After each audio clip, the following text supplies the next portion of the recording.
तू इस घर की बर्बादी है, बर्बादी है।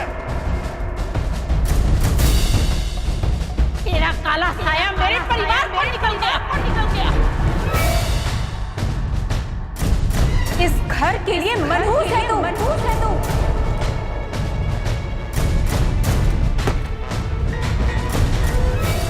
हमारे समाज में औरत को कई रिश्तों में बांधा गया है, कई नाम दिए गए, माँ, बहन, बेटी, लेकिन सबसे ज्यादा सम्मान और सबसे ऊंचा दर्जा औरत को मिला है घर की लक्ष्मी के रूप में। लेकिन यही समाज किसी औरत को बदशगुनी या मनहूस ठहराने से भी नहीं हिचकिचाता है। कुछ ऐसी ही बदकिस्मत कहानी थी अंबाला की रूप गुप्ता की।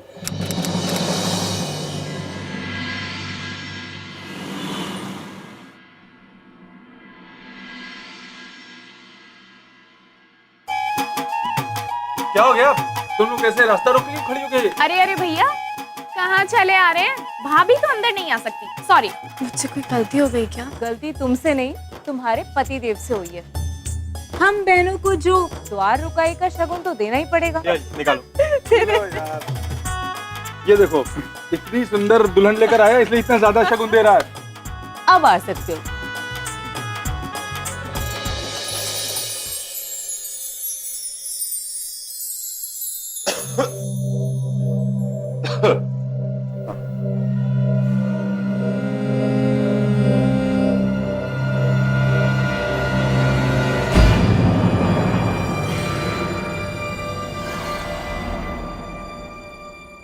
चलिए आइए भाई, आप लोग भी आइए, आइए।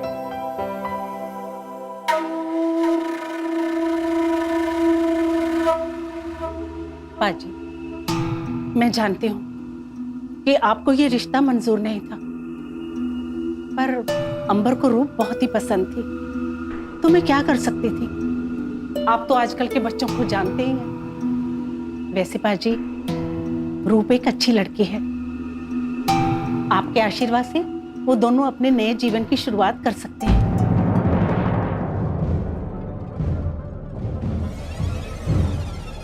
छोटी बहू, तुझे नहीं पता कि तू इस घर में बहू नहीं बर्बादी लेकर आई है। इस लड़की रूप की कुंडली देखी है मैंने। एक ना एक दिन पूरे घर को निकल जाएगी, ये देख लेना। बाजी,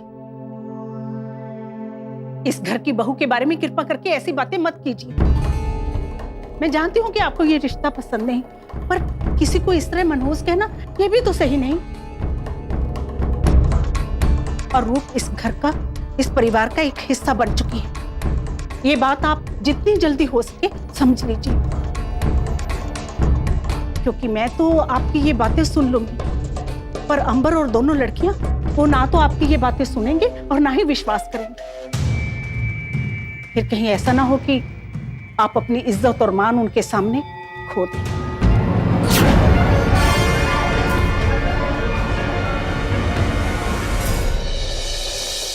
ये मेरे पिताजी हैं। अगर वो जिंदा होते तो आज तुमको देखकर बहुत खुश होते। हाँ पुत्र, ये ले, दिया जला और इनसे आशीर्वाद ले।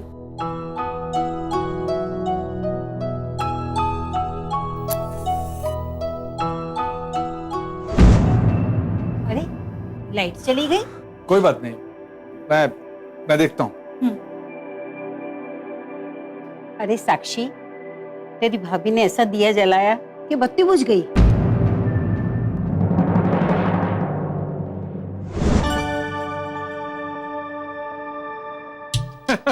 अरे वो ओवरलोड हो गया था, मैंने फ्यूज लगा दिया, ठीक हो गई, कोई बात नहीं।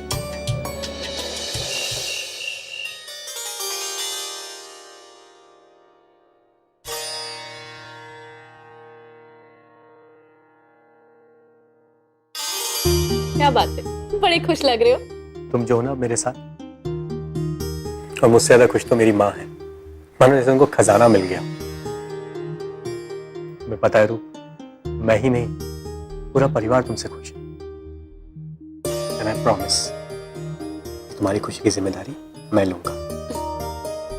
तुम मेरी खुशी की जिम्मेदारी लो और मैं अपने इस प्यारे से घर की।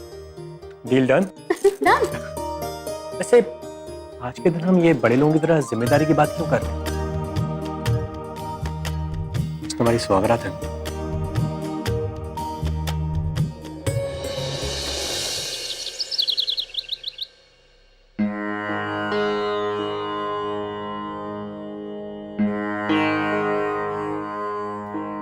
जी ताया जी,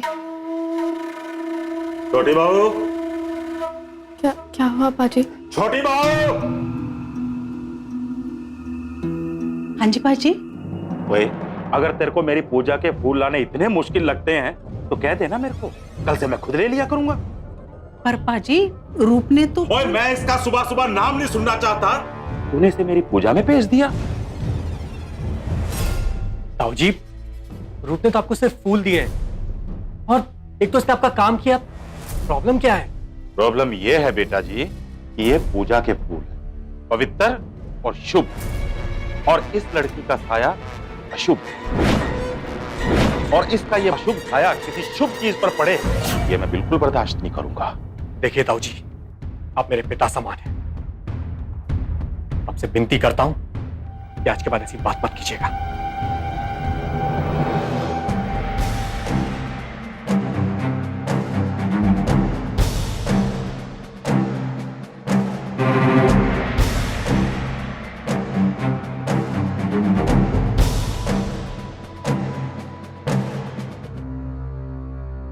भले ही आज मेरी बातें सबको कड़वी लगती हूं, पर इस लड़की के पैर में दोष है। ये सब लोग जो आज इसकी हिमायत कर रहे हैं ना, कल यही लोग इसके साए से भी दूर भागेंगे। देख लेना, लिख लेना मेरी बात। दूसरे लेके आ। जन्म कुंडली। हमारे भारत में कई परिवार ऐसे हैं जो कि कुंडली को इंसान की कुंजी यानी गाइड बुक मानकर चलते हैं। बच्चा पैदा होते ही सबसे पहले उसकी जन्म कुंडली बनवाई जाती है, और शादी के वक्त भी कुंडलियां मिलना बड़ा जरूरी है। एक कागज के टुकड़े को हम अपनी किस्मत मान लेते हैं। अंबर के चाचा जी ने रूप के बारे में अपनी सोच रूप की कुंडली पर आधारित कर ली, और फिर यही सोच रूप की किस्मत बन गई। रूप, ये है हमारा रसोई घर। हमारे यहाँ नई बहू सबसे पहले रसोई में आकर दूध उबालती है। ये अच्छा शगुन माना जाता है। ये है दूध, तुम इसे उबाल लो, और मैं देखती हूँ सोनी तैयार हुई कि नहीं कॉलेज जाने के लिए। हाँ जी बिल्कुल।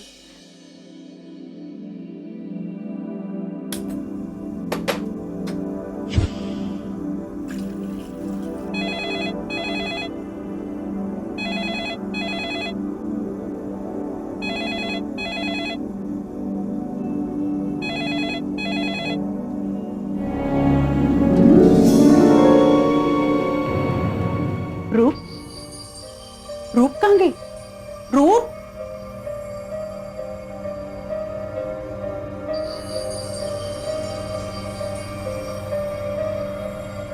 रूप पुत्र, दूध तो फट गया। माँ, दूध का फटना तो अशुभ होता है ना?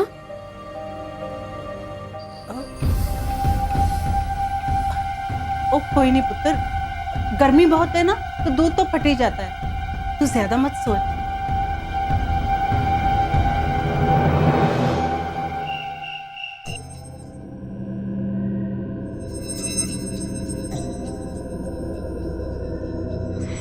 रूप पुत्र, दूध तो फट गया।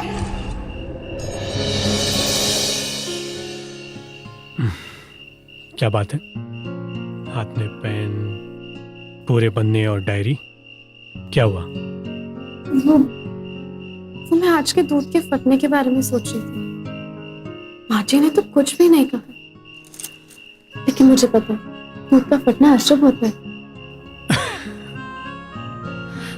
तुम्हें क्या ताऊ जी की संगत लग गई है क्या? हाँ? हंसो मत, अगर उनकी बात सच निकली तो। तुम भी कमाल करती हो रूप। किस जमाने में जी रही हो? और ये शुभ अशुभ कुछ नहीं होता है। देखो रूप, तुम मेरी किस्मत हो, और मेरी किस्मत कभी गलत नहीं हो सकती, है ना? और रहा ताऊ जी का सवाल, वो तो पंचांग लेके बैठे रहते हैं और अपना भविष्य सबको सुनाते रहते हैं। उनकी बात पे कम ध्यान दिया करो, उतना खुश रहोगी।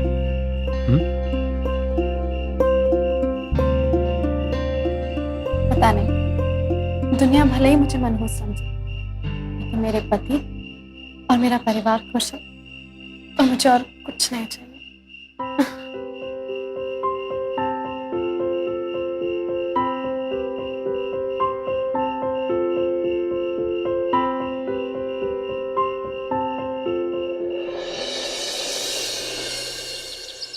हाँ, पर मेरे हाथ से तो कभी दूध नहीं फटा, यहाँ तक कि तेरे और सोनी के हाथ से भी नहीं।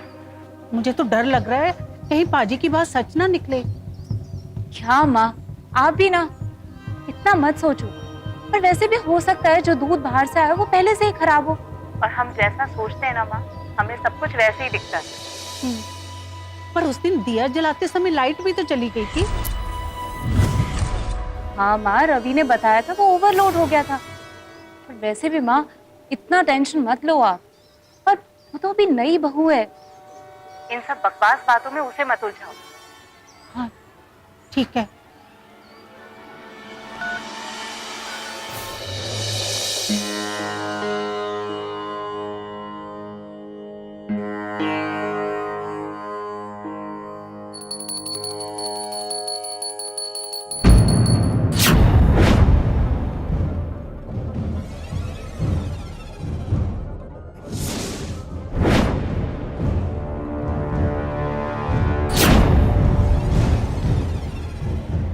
मेरी बातों पे विश्वास नहीं हो रहा था ना।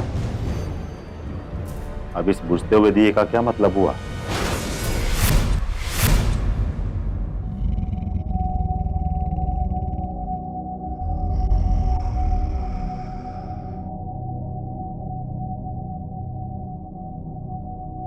ताऊ जी,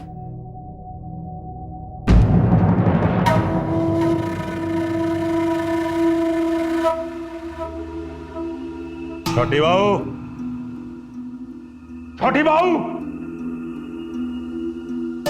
जी पाजी। और मैंने तेरे को कहा था ना कि इस लड़की का साया ना तो मुझे मेरी पूजा की सामग्रियों पे चाहिए और ना ही ये मेरे सामने आनी चाहिए। और तूने तो हद कर दी। आज इसके हाथों मेरा खाना पेश दिया, भ्रष्ट कर दिया खाने को। लगता है इस घर में अब मेरी बातों का कोई मोल नहीं रहा। वाह ताऊ जी वाह, अगर आपकी सोच इतनी छोटी और घटिया है तो आप सही कह रहे हैं। ना ही आपका और ना ही आपकी बात का कोई मोल रहा है। अरे ये तो मैंने रूप को भेजा था आपके पास खाना लाने के लिए। बड़प्पन है इसका, कितना सब कुछ होने के बाद आपके पास आ रही है। लेकिन ताऊ जी, उम्र में बड़े होने से किसी को इज्जत नहीं मिलती, इज्जत कमाई जाती है आदमी की सोच और उसके काम से। लेकिन आपकी सोच इस घर की बहू के बारे में बहुत ही छोटी है। ना ही हम, खासकर कि मैं, ऐसी सोच वाले इंसान और ऐसी सोच की इज्जत नहीं करते। और लगता है अब इस घर से मेरा दाना पानी उठ गया है। सही कह रहे हैं आप। अगर आप इस घर की बहू की इज्जत नहीं कर सकते तो मुझे लगता है स्टेशन जाकर मुझे आपके हरिद्वार का टिकट ले आना चाहिए। आप वहीं खुश रहेंगे। चलो रूप।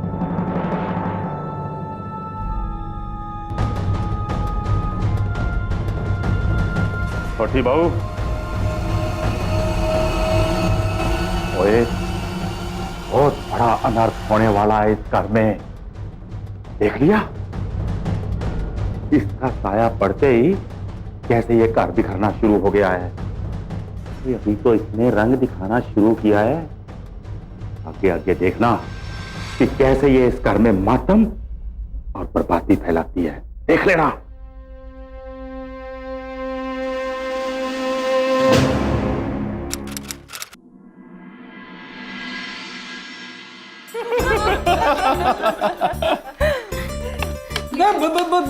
बहुत हो गया। अरे रूप बस करो, ऑलरेडी इनका कोलेस्ट्रॉल ना आसमान छू रहा है। और वैसे भी इन्हें खुद की तो कोई फिक्र होती नहीं है।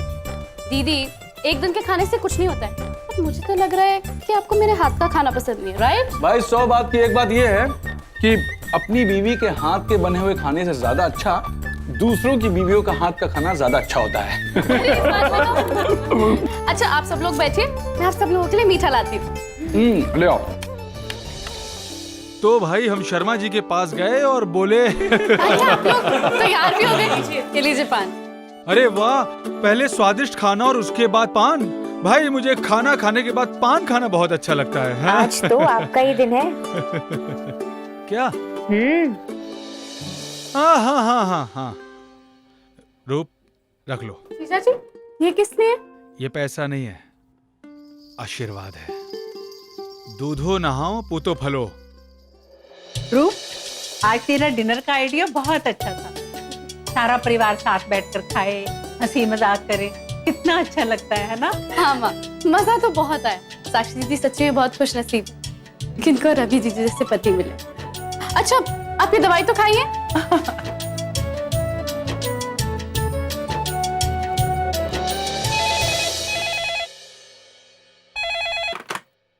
हेलो,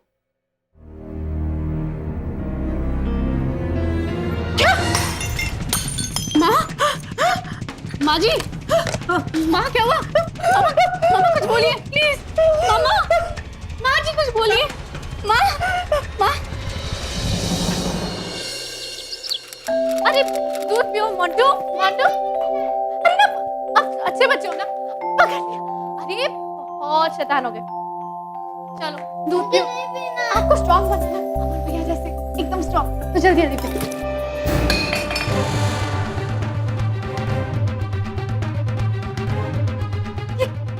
क्या दीदी? आइंदा से मेरे बच्चे को कुछ भी खिलाने या पिलाने की कोई जरूरत नहीं, और बेहतर होगा कि तुम इससे दूर ही रहो, क्योंकि वैसे ही तुमने हम पर बहुत मेहरबानियां कर दी। अब और मत करो। मैं तो सिर्फ दूध पिला रही थी और कुछ नहीं। क्या हुआ?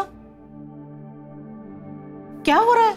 माँ, आप फोन पर मुझे कहती थी ना कि चाचा जी इसे मनहूस कहते। एक बात बताओ माँ, चाचा जी ने इसमें गलत ही क्या कहा था? इसके घर में आते चाचा जी को घर छोड़ना पड़ा। मुझे मेरा सुहाग खोना पड़ा। दीदी, हम सब मानते हैं कि आपके साथ बहुत बड़ी ट्रेजेडी हुई है। रवि जीजा जी को हार्ट अटैक आया था, इसमें रूप भाभी का कोई दोष नहीं है दीदी। और रही बात चाचा जी की, तो उन्हें तो हर दूसरी चीज में मनहूसियत दिखाई देती है। मनहूसियत का पता उसे ही चलता है जिस पर मनहूसियत का साया पड़ता है, और इसका काला साया मेरी जिंदगी पर पड़ा है, इसलिए मैं जानती हूँ। यकीन कीजिए, मेरे दिल में आपके लिए या इस परिवार के लिए कोई खोट नहीं। चाचा जी की कई बातें अब रूप के ससुराल वालों के दिमाग में घर करने लगी थी। रवि की मौत हार्ट अटैक से हुई थी, ना कि रूप की कुंडली या तथाकथित मनहूसियत की वजह से। उन्हें रवि की बीमारी नहीं दिख रही थी, क्योंकि रूप को मनहूस मानना ज्यादा सही लग रहा था। लेकिन कोई ये नहीं सोच रहा था कि इस सब का रूप पर क्या असर हो रहा था।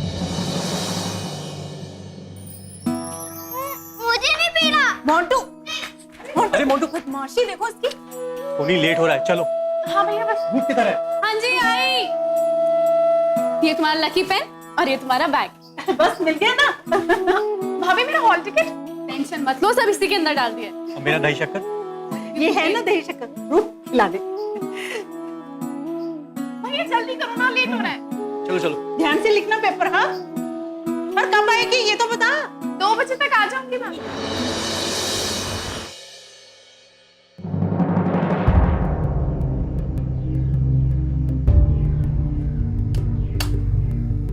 अरे सोनी, क्या हुआ? तू रो क्यों रही है? तू तो 2 बजे आने वाली थी ना, एक घंटे में वापस क्यों आ गई? अरे कुछ बोल ना। सोनी, बताओ हुआ क्या है? बताती क्यों नहीं? ये बात आप अपनी बहू से पूछो माँ। क्यों भाभी? आपने तो कहा था कि आपने मेरा हॉल टिकट इस बैग में रख दिया है। हाँ, मैंने इसी बैग में रखा था। इसमें रखा था आपने? कहाँ है भाभी? माँ जी, यकीन कीजिए, मैंने खुद अपने हाथों से इस बैग में रखा था। 1 मिनट। माँ, क्या हो रहा है ये सब? तो ये क्या है भाभी? ये जहां मैंने रखा था ये वहीं पड़ा हुआ था। ये कैसे हो सकता है? बस करो रूप, अभी तो अपनी गलती मान लिया करो। गलती मानने से अब क्या हो जाएगा दीदी? मेरा तो पूरा साल बर्बाद हो गया ना, सारी मेहनत मिट्टी में मिल गई। किसकी शक्ल देख के मैं सुबह उठी थी? ओ हाँ, आप ही तो आई थी ना मुझे सुबह उठाने के लिए। सही कहती हो साक्षी दी, मनहूस हो भाभी आप। सुबह आपका चेहरा क्या देख लिया, अब पूरा साल बर्बाद हो गया। सोनी, सोनी,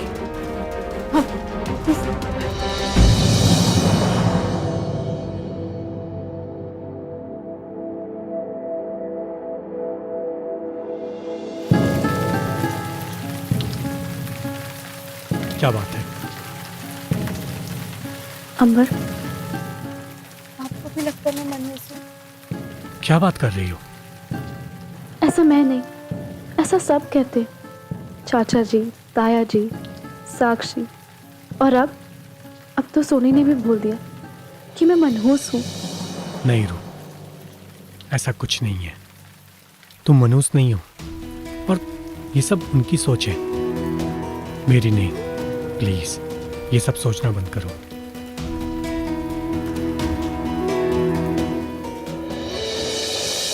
रूप जी, तुम खाने की तैयारी करो, हाँ? और ध्यान रखना किसी भी चीज में खट्टा ना पड़े।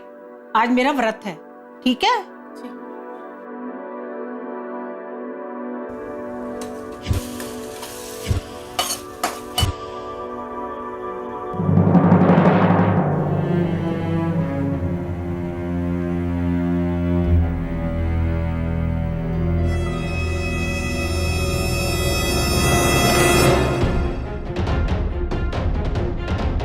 ये क्या? खाने में खट्टा? सारे व्रत का सत्यानाश कर दिया। अरे इस व्रत में खट्टा नहीं खाते हैं, ये मैंने तुम्हें पहले ही बता दिया था। लेकिन नहीं, तुम तो वही करोगी जो तुम्हारा मन करेगा। पर माँ जी, मैंने तो कुछ भी खट्टा नहीं डाला।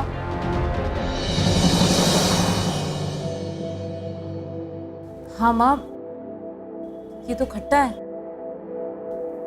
मैं इतने दिनों से चुप थी, लेकिन ये लड़की वही है जो तुम लोगों की धारणा है। जब से ये इस घर में आई है, मेरा घर परिवार बर्बाद होता जा रहा है। आज मुझे पाजी की कही हुई हर बात सच दिखाई दे रही है। मैं ही पागल थी जो इस लड़की के लक्षण समझ नहीं पाई। रूप, रूप, बस करो माँ, बहुत हुआ। इस घर में मनुष्यत का राग और नहीं सुनना मुझे। अगर आपको रूप से इतनी प्रॉब्लम है तो हम दोनों घर छोड़ के चले जाते हैं। अरे अंबर, तू बात को गलत समझ रहा है। गलत फहमी हो गई तुझे अंबर। माँ आप भी ना छोटी सी बात को तूल दे देती हो। माँ का दिमाग खराब हो गया है। अरे बात को इतना भी मत बढ़ाओ कि हमारा ही परिवार बिखर जाए। हेलो पाजी, आप जो कुछ भी कह रहे थे वो सब सच निकला। रूप ने इस घर की बर्बादी शुरू कर दी है।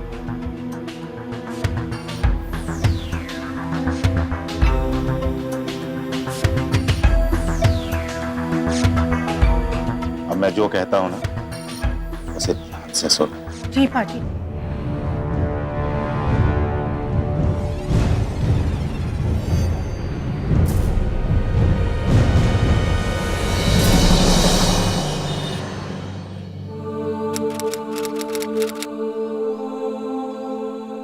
माँ, रूप कहाँ है?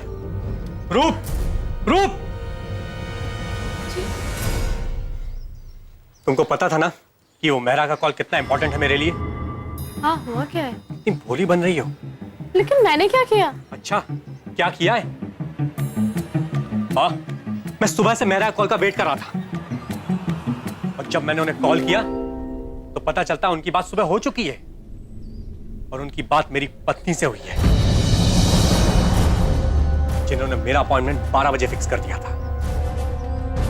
वो बेचारे तो इंतजार करते रह गए कि 12 बजे मैं आया क्यों नहीं।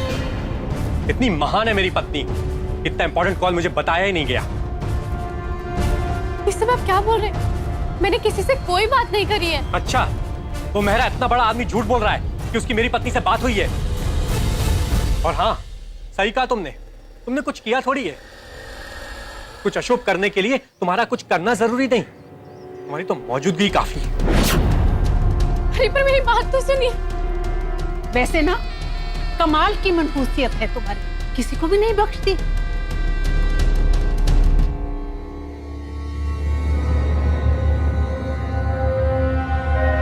अब घर में कोई भी ऐसा नहीं था जो रूप को मनहूस नहीं मानता था। अंबर, जो कि रूप से बेइंतहा प्यार करता था, अब उस जैसा इंसान भी रूप से दूरी बनाकर रखने लगा था, क्योंकि कहीं ना कहीं उसके दिल में भी मनहूसियत वाली बात घर करने लगी थी।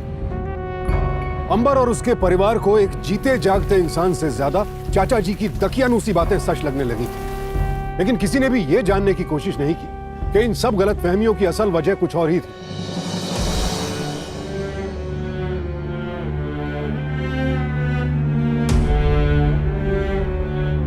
मनुष्य नहीं है, मनुष्य नहीं है। और ये सब उनकी सोच है, मेरी नहीं। कुछ अशुभ करने के लिए तुम्हारा कुछ करना जरूरी नहीं, तुम्हारी तो मौजूदगी का। तुम मनुष्य नहीं हो। कुछ अशुभ करने के लिए तुम्हारा कुछ करना जरूरी नहीं, ये सब उनकी सोच है, तुम्हारी तो मौजूदगी का। मेरी नहीं, तुम्हारी तो मौजूदगी का। मेरी इस लड़की का साया शुभ। उसके घर में आते चाचा जी को घर छोड़ना पड़ा। मुझे मेरा सुहाग खोना पड़ा। अब इससे ज्यादा मनहूसियत और क्या हो सकती है माँ? सही कहती है साक्षी दी, कंजूस है भाभी आप।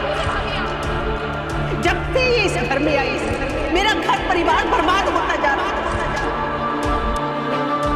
और इस लड़की का साया के लिए ज्यादा मनहूसियत और क्या हो सकती है? मेरा घर परिवार बर्बाद होता जा रहा है। और इस लड़की का साया के लिए इससे ज्यादा मनहूसियत और क्या हो सकती है? मौजूदगी का।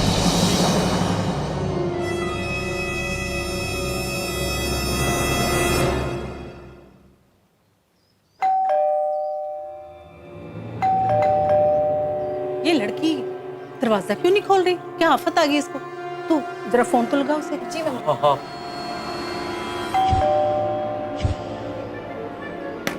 रूप रूप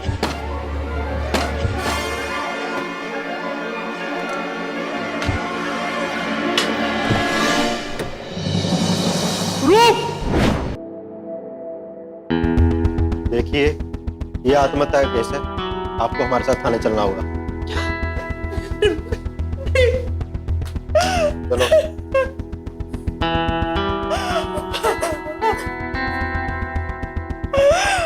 क्या रूप ने वाकई आत्महत्या की थी या फिर उसकी मौत के पीछे कोई और राज छिपा था? अगर शादी के 7 सालों के भीतर किसी भी लड़की की मौत संदिग्ध अवस्था में हो तो उसका पति और ससुराल वाले सीधे सीधे शक के दायरे में आ जाते हैं और उन्हें दहेज उन्मूलन अधिनियम के तहत गिरफ्तार किया जा सकता है जब तक कि मौत की असली वजह सामने ना आ जाए। लिहाजा अंबर को भी आईपीसी के सेक्शन 498A और 304B के तहत गिरफ्तार कर लिया गया। अंबर को शायद गिरफ्तार होने का इतना अफसोस नहीं था, क्योंकि वो कहीं ना कहीं खुद को रूप का गुनहगार मान रहा था। उसे लग रहा था कि रूप ने आत्महत्या जैसा कदम उसी की वजह से उठाया था, लेकिन उसके खिलाफ कोई सबूत ना होने की वजह से उसे जल्द ही रिहा कर दिया गया।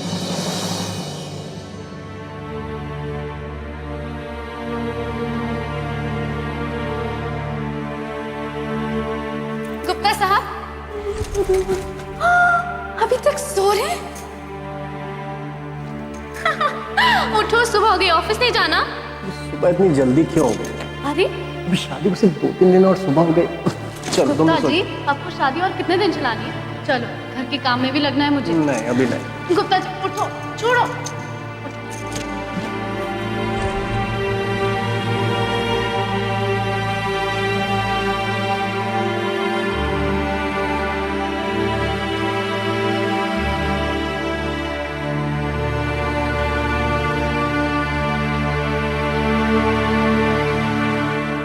मेरी खुशी की जिम्मेदारी लो और मैं अपने इस प्यारे से घर की। Deal done.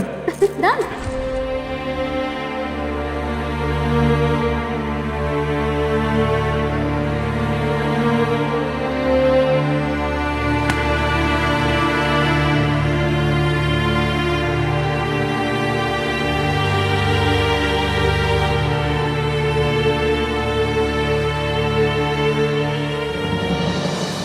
आज आपसे झगड़ा करके बिल्कुल अच्छा नहीं लगा अंबर, पर क्या करूं, जो हो रहा है वो मुझे भी समझ में नहीं आ रहा है। आप परेशान हो, मैं परेशान हूँ और इसी वजह से हम दोनों बात नहीं कर पा रहे। मैं आपके बगैर नहीं जी सकती अंबर, और ना ही आप मेरे बगैर। और आज आप वापस आ जाओ, फिर शाम को हम दोनों बाहर जाएंगे अकेले, और हम दोनों के बीच की सारी करवाहटों को मिटा देंगे।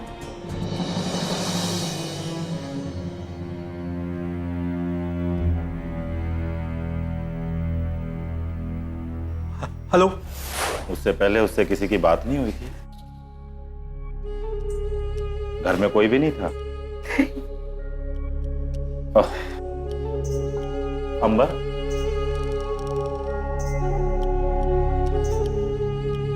पुत्र मैं अभी अभी हरिद्वार से आया हूं।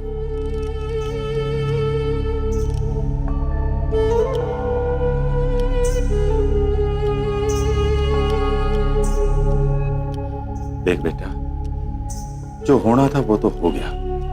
अब पुत्र, खाना लगा दूं?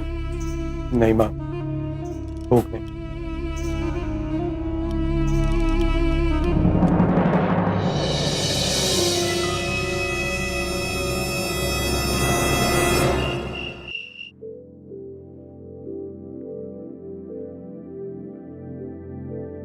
पिताजी, जो हुआ सही हुआ।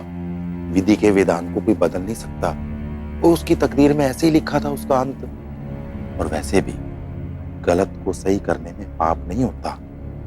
अगर वो लड़की इस घर में रहती ना तो सब कुछ खत्म हो जाता। उसके जाने में ही सबकी भलाई है। तूने कुछ गलत नहीं किया उसको मार के। अरे अंबर, सुबह से कहाँ चला गया था? चल आजा, खाना लगा दो। खाना नहीं खाना दीदी, ये आपसे कुछ सवाल पूछना चाहते हैं। मुझसे? क्या बात है? साक्षी जी, रूप के कत्ल के वक्त कहाँ थी आप? मैं वो इन सब के साथ ही तो थी, है ना अंबर? हाँ, सिवाय 2 घंटे के, जब हम निकल गए आप घर पे ही थी और मोंटू स्कूल से आने वाला था,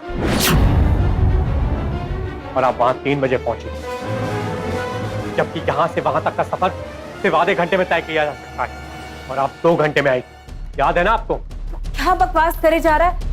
तेरा दिमाग तो ठीक है ना? तू अपनी बहन को खूनी कह रहा है? मैं क्या खूनी कह रहा हूँ, ये तो आप कह रहे हैं। और तू क्या खून खून किए जा रहा है? रूप ने तो आत्महत्या की थी ना, और अभी पोस्टमार्टम की रिपोर्ट भी आ जाएगी तो तुझे सब साफ साफ पता चल जाएगा। पोस्टमार्टम रिपोर्ट आ चुकी है दीदी, उसमें साफ साफ लिखा है कि रूप ने खुदकुशी नहीं, उसकी हत्या हुई, और वो भी दम घुटने से, और उसकी मौत 12 से 2 बजे के बीच में हुई। इसका मतलब यह है कि जब आपके अनुसार रूप खुदकुशी कर रही थी तो आप घर में ही थे, लेकिन जब मैंने आपसे पूछा तो आपने कहा रूप खाना बना रही है। वाह तेरी मनहूसियत रूप, मरते मरते भी इस घर पे बर्बादी का साया डाल ही गई। देख लिया और जिस बड़ी बहन को तू अपनी मां के समान समझ के प्यार करता था, अब उसी को कातिल मान रहा है। सच्चाई तुझे कब समझ आएगी पुत्र? मुझे सच्चाई समझ में आ गई है ताऊजी। असली खेल के रचयिता तो आप हैं, ये तो केवल एक मोहरा है। ये तू क्या अनाप शनाप बके जा रहा है? और बीवी के मरने से पागल हो गया है तू? हाँ, हो गया हूं पागल। कल जब आप दोनों की बात सुनी तब से। पिताजी, जो हुआ सही हुआ। विधि के विधान को कोई बदल नहीं सकता। वो उसकी तकदीर में ऐसे ही लिखा था उसका अंत। और वैसे भी गलत को सही करने में पाप नहीं होता। उसके जाने में ही सबकी भलाई है। और ये सब कुछ साक्षी ने किया है, इसने खुद कहा है कि इसने रूप का गला घोट के उसका खून किया, इसने खुद कहा है। क्या बकवास कर रहे हैं आप भी ने तो कहा था कि उसकी मनुष्यत की वजह से रवि की मौत हुई थी और उसका मर जाना ही हम सबके लिए ठीक है, उसके जिंदा रहने में हम सबकी भलाई नहीं है। और जब सब बातें सामने आ गई तो सब कुछ आप मेरे मत से बढ़ रहे हैं। साक्षी, क्या ये सच है? और पाजी आपने किया ये? तुसी कितना है सब? हाँ, मैंने किया ये सब। उसके साथ यही होना चाहिए था, इसी लायक थी वो। क्यों? क्या बिगाड़ा था मेरे रूप में? क्यों किया आपने ऐसा? बिगाड़ा था? ओए, क्या बिगाड़ा था रूप ने? और जिस दिन से वो इस घर में आई थी ना मेरा कोई अस्तित्व रहा था और ना ही मेरा कोई मान सम्मान। फिर कहीं ऐसा ना हो कि आप अपनी इज्जत और मान उनके सामने खो दें। मेरी सारी इज्जत खत्म हो गई थी। आपकी हिम्मत कैसे हुई मेरी पत्नी को मनुष्य कहने की? और जिस घर में तुम लोग उससे बात करने से डरते थे ना, उसके आने से मेरे साथ सवाल लड़ाने लग गए तुम लोग। ना ही आपका और ना ही आपकी बात का कोई मोल रहा है। वो लड़की मुझे पहले दिन से नहीं पाई थी और फिर मैंने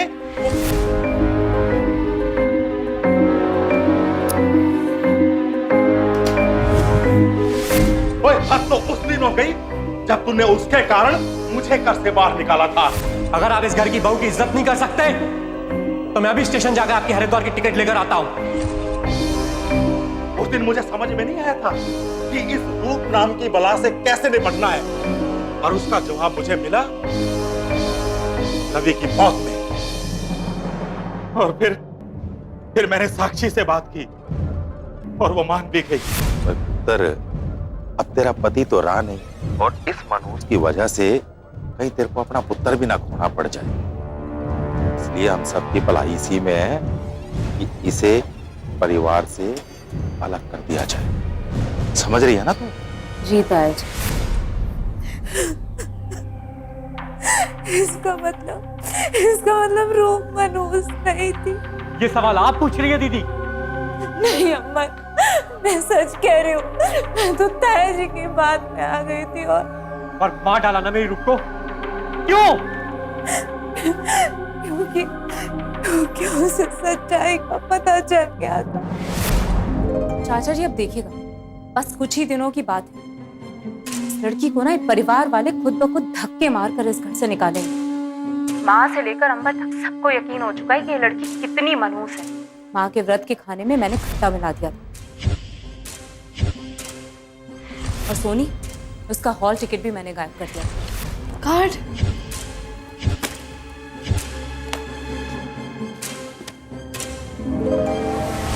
सच बताऊं चाचा जी, मेरी समझ से एक बात बिल्कुल परे थी कि मैं अपने बेवकूफ भाई को कैसे समझाऊं कि ये लड़की कितनी मनहूस है, लेकिन उसका तोड़ तो खुद ब खुद मेरे सामने ही आ गया।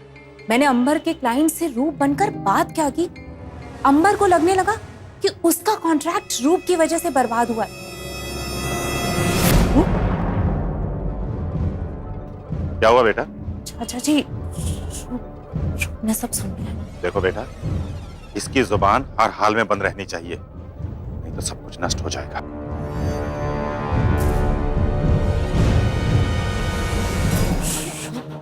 मैं कभी सोच भी नहीं सकती थी कि ऐसा घिनौना काम आप करेंगे।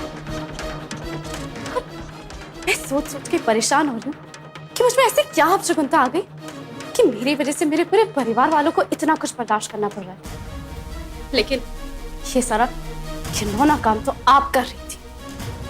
रुकिए, मैं अभी फोन करके अंबर को सब कुछ बताती हूँ। फिर मैं क्या, वो खुद ब खुद तुम्हें घसीटे मारते हुए घर से निकाल देती। फोन तो तुम तब करोगे जब मैं तुम्हें यहाँ से जाने दूंगी। जिस आदमी की मौत की दुहाई दे रही हो ना, उसी आदमी ने रूप को लंबी उम्र का आशीर्वाद दिया था। आज तुमने उसको नहीं, उसकी मौत तक को झुठला दिया। और ये असली गुनहगार मिस्टर विश्वनाथ गुप्ता, आज पापा जिंदा होते तो इसको बड़ा भाई कहने से शर्म आती है।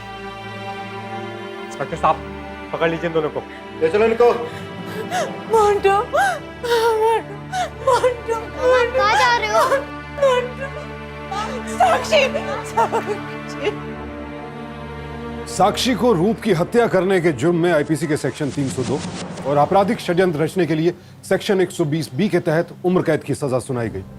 चाचा को आपराधिक षड्यंत्र के लिए सेक्शन 120 बी और साक्षी को रूप की हत्या करने के लिए उकसाने के जुर्म में सेक्शन 108 और 109 के तहत उम्र कैद की सजा हुई। शादी के दौरान चाहे किसी भी वजह से अगर किसी की मौत हो जाए या कोई दुर्घटना हो जाए तो सारा दोष सीधे सीधे दुल्हन पर डाल दिया जाता है।